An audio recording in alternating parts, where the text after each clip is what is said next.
Santa's Cozy Countdown.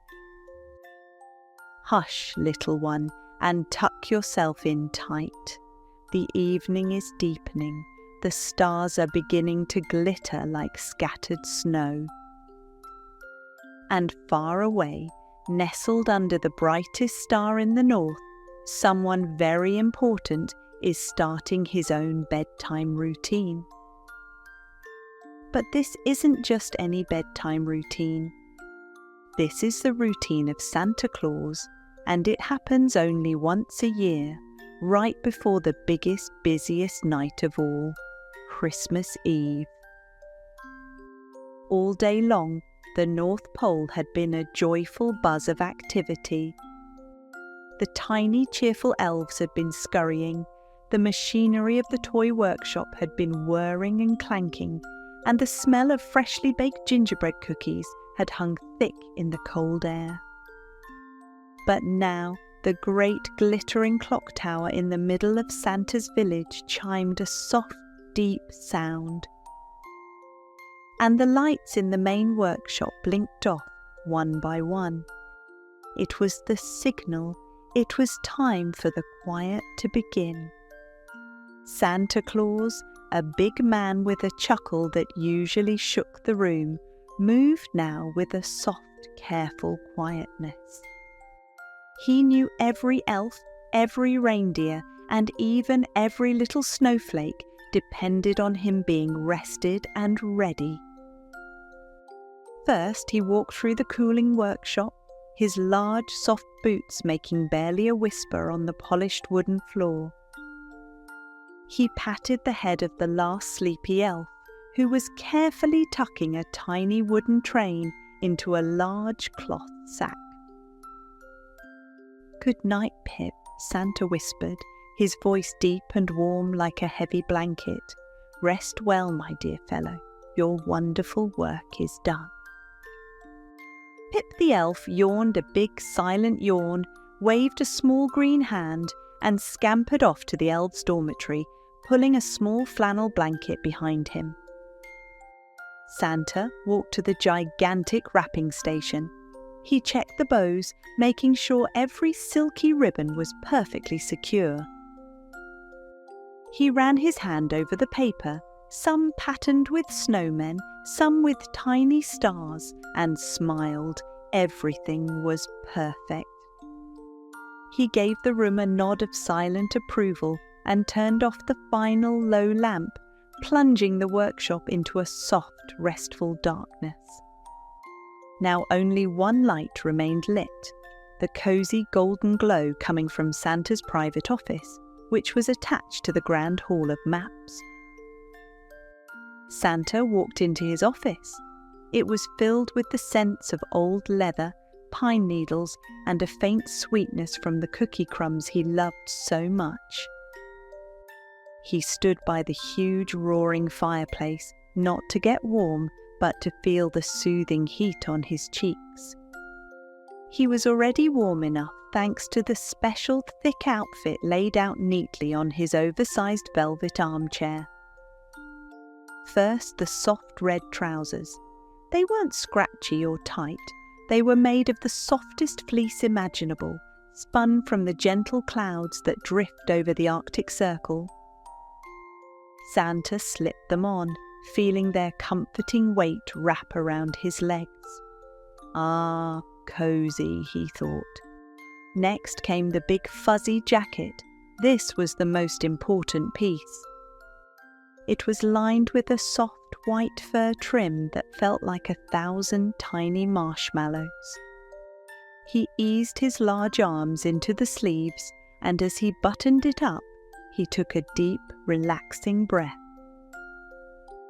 The coat didn't just keep out the cold, it felt like a hug from every child who had ever believed in him. He tied the big black belt, not too tight, but snug enough to hold all his Christmas magic. The buckle shone, but it made no sound.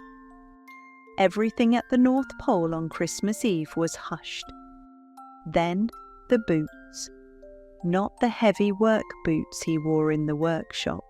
but the special travel boots. They were made of the softest, warmest leather, polished until they gleamed like chestnuts. They had thick, silent soles so that he could walk across icy rooftops without a slip, and most importantly, so he wouldn't wake anyone up. Thump, thump, he gently set each one down as he fastened the last strap. Finally, the hat. He ran his hand over the white pom-pom.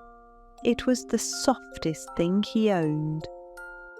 He pulled it down over his ears, just so, and his entire head felt instantly warm and sleepy. He looked in the reflection of the window. He was ready, but not quite yet. It was time for his very quiet special meal. Santa walked into his tiny kitchen, which smelled deliciously of cinnamon and nutmeg. On the small table, Mrs. Claus had prepared his traditional Christmas Eve meal. It wasn't a big fancy feast, it was the food of comfort and energy. There was a steaming bowl of thick, warm oatmeal mixed with sweet wild berries from the Arctic tundra and a drizzle of golden honey. Santa sat down in his favourite wooden chair, the one that fit him just right, and slowly ate every spoonful. The warmth spread from his tummy out to his fingertips, making his body feel strong and calm. Beside the oatmeal, there was a glass of the freshest, coldest milk from the North Pole cows. He took a long, slow drink. And then, the best part, the special Christmas Eve cocoa. Mrs. Claus had brewed it extra thick tonight. It was dark, rich, and topped with a creamy, swirling cloud of whipped cream. Santa took his special mug. It was painted with a smiling moon and tiny sleeping children, and lifted it carefully to his lips. He didn't gulp it down. He sipped it slowly, letting the sweet, warm chocolate melt on his tongue. It was a drink made of pure, happy dreams. The only sound was the crackle of the fire and the gentle clink of the mug being set back down. He sighed a satisfied, sleepy sigh. He finished every drop, and then he reached for the plate of gingerbread cookies. He didn't eat them all. He knew he had to save room for the hundreds of treats waiting for him around the world. He selected just one, broke it into perfect crumbly pieces, and savoured the spicy warm flavour. Now he was full, warm, and wonderfully calm. With his body rested and full, Santa returned to his office for the final, most sacred task, checking the great big list. The list wasn't just paper. It was a giant book with pages made of light, and it lay open on his enormous wooden desk. Beside it was the shimmering, glowing globe of the world. Santa dipped his feather quill into a pot of silver ink. He didn't need to look at the list very hard. He already knew who was naughty and who was nice, but he checked it anyway, just to feel the quiet certainty of Christmas magic. He ran his gloved finger down the column of names. He read the requests. A new dolly here, a wooden drum there, a book of space facts, a bright blue sled. For each name he whispered a silent, loving wish for happiness. His finger stopped at one name, a little girl named Lily. Santa murmured to himself. Lily has been so kind to her brother, sharing her favourite blanket. I must make sure she gets that extra special soft puppy she wished for. He made a tiny happy note next to her name in the silver ink. The note glowed for a moment, then settled into the page.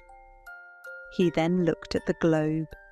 He touched a fingertip to a tiny house in a distant country, and a gentle green glow spread across the roof. It was a feeling of knowing exactly where he needed to go. Every single house in the world was marked and ready. No one would be forgotten.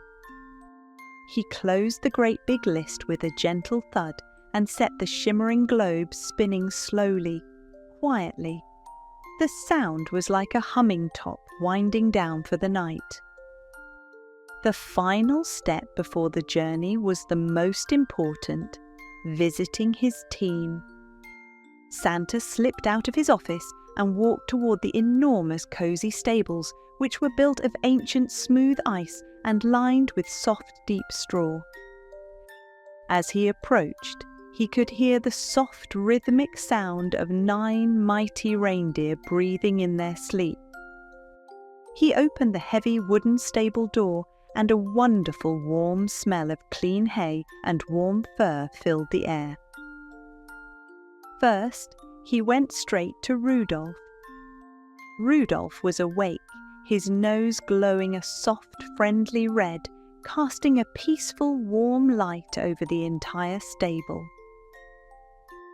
"Hello, my brave leader," Santa whispered, scratching the reindeer gently behind his velvet ears.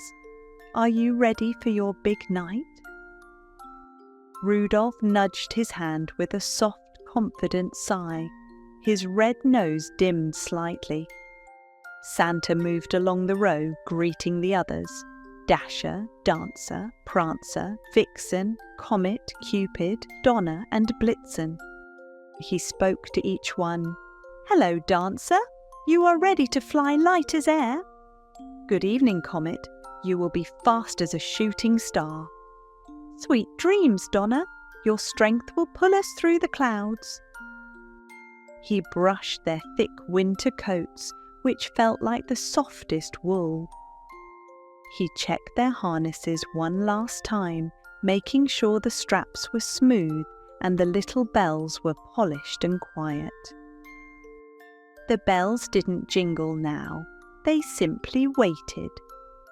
He gave each reindeer a special crunchy oatcake and watched them munch contentedly. With a final warm pat on Blitzen's nose, Santa turned to the sleigh. The grand sleigh stood ready, its polished wooden runners resting silently on the snowy ground. It wasn't light, it was big and strong, built to carry the weight of the world's joy. The elves had finished loading every single sack. The toy sacks were piled high, secured with thick rope knots that wouldn't come undone even when flying at the speed of light. Santa checked the steering lever, smooth and cold beneath his glove. He checked his bag of special glittering stardust, full to the brim. This stardust wasn't for magic, it was just for making the sleigh feel a little lighter, a little faster, and a little more sparkly. He reached into the back and pulled out his giant woolen lap blanket. It was woven from the longest, softest sheep's wool and dyed the colour of deep forest green. This was the blanket he would pull up over his knees for the long, cold journey. He folded it neatly over the seat. Everything was in place. The North Pole was quiet. His heart was quiet. Santa stood beside the sleigh, looking up at the millions of sleeping stars. He reached up and touched the brim of his red hat. He was rested, he was warm, he was ready. With a final gentle ho ho ho, a soft internal whisper that only he could hear, Santa hoisted himself up onto the driver's seat. He took a deep, deep breath of the cold, clean air. He smiled the biggest, kindest smile in the world. He reached for the reins. "Now, my faithful team," Santa murmured, his voice a smooth, low rumble. "Up and away we go." and in the silence of the beautiful sleeping world, the magical sleigh began its quiet, twinkling journey. Now, little one, you are just as cozy and warm as Santa. You can close your eyes, drift off, and maybe, just maybe, you'll dream of the soft sound of sleigh bells beginning their long, slow jingle. Sleep well, and thank you for listening to Lullaby Mum, where little stars drift off to sleep